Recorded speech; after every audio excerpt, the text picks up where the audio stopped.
Hey guys, welcome back to our YouTube channel. Are here again with a new HFY story. Make sure to like and subscribe this channel. So let's get started.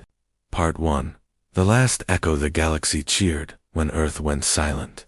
After centuries of resistance, rebellion, and reckless innovation, humanity had finally burned itself out, so the galaxy believed. Across the stars, alien empires celebrated with fireworks, treaties, and relief. The Higari Dominion, the most powerful among them, broadcast across 13 systems, "The human threat is over." For them, Earth's destruction was the crowning achievement of their dominance. They laughed, not out of humor, but from arrogant satisfaction. But beneath the rubble of Luna's shattered moon base, buried in a forgotten cryo facility by humanity's final, desperate protocol, a small boy opened his eyes. Kieran. Only 6 when the world ended. Now, 10 years older in body and mind, thawed by emergency power from decaying solar panels, he woke up with a sharp breath, confused, dazed, and completely alone. The facility's AI, a fragmented remnant named Mira, flickered to life. Subject Kieran 47, conscious DNA confirmed. Directive Alpha Red, engaged. Where am I? Kieran whispered. He stumbled from the pod, his feet hitting cold steel. The world he knew, his parents, cities, laughter, sunshine, was gone. Only ash remained, but the one thing left in him, carved deep by science and sorrow, was something no alien empire could predict. A seed, not of revenge, but of survival and evolution. Part 2. The hunt begins in the Higari capital. General Axion stared at the transmission. A faint human signal. Impossible. Earth had been shattered by an artificial starburst designed to erase all life. How could anything have survived? Is this a trick? He demanded. No, General. It's authentic. Lunar frequency, encrypted with human military keys. Biometric signal, juvenile, human. Axion's clawed hand gripped the holoconsole. His mind raced. A child? Could a child bring about the return of humanity's defiance? He couldn't allow it. Dispatch the Shadow Scouts, burn whatever remains.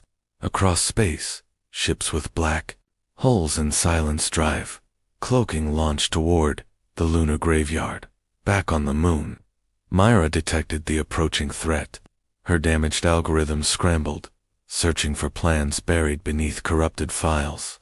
And there, behind firewalls built by human engineers who refused to die quietly, was a classified contingency. The Echo Core, a glowing sphere of unknown energy.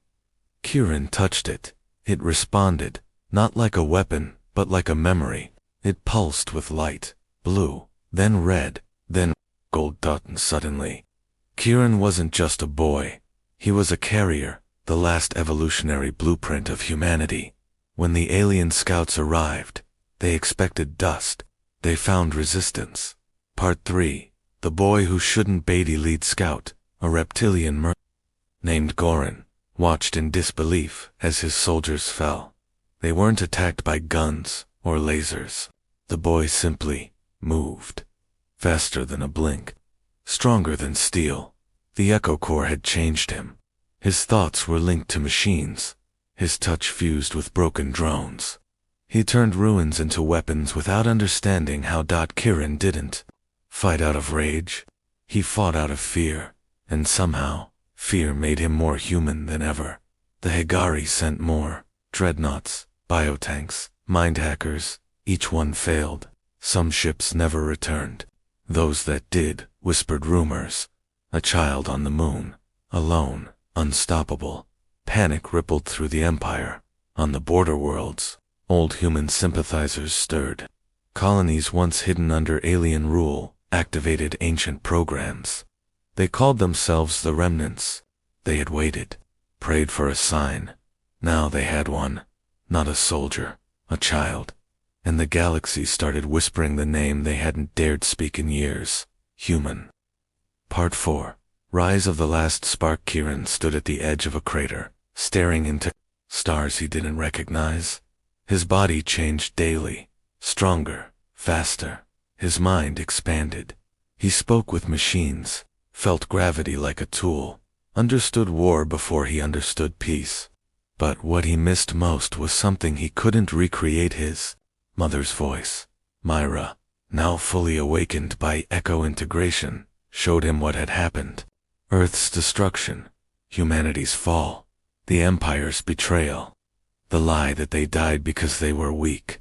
But humans weren't weak, they were unpredictable, and Kieran was the final result of that chaos, a living countermeasure, built, not to win wars, but to prevent extinction.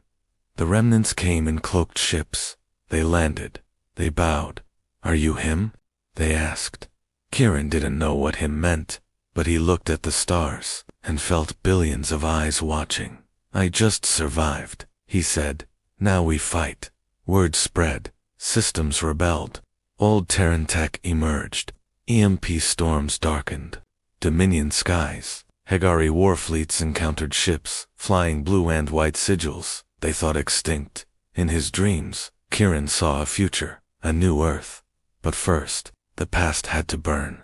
Part 5. The child who became legend. The final battle began above the skies of Eleron Prime, Hegari's seat of power.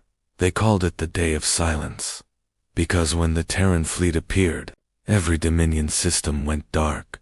Kieran led the charge not in a ship, but on a living satellite of human-AI fusion. His body radiated energy the Hegari couldn't comprehend. His voice shattered encryption. His touch dissolved war machines. "General." Axion stood atop the capital's citadel, watching the boy float through the storm. "You were supposed to die," Axion screamed. "No," Kieran said. "We were supposed to evolve." With a thought, he triggered the echo wave. It wasn't a weapon, it was truth. Every alien mind in the city saw Earth's story. The laughter, the tears, the courage, the sacrifice. They saw children playing on burnt soil. They saw Kieran's parents die, protecting him. And they saw why humanity never truly lost. Because extinction isn't the end. Not for humans. It's just the beginning of adaptation.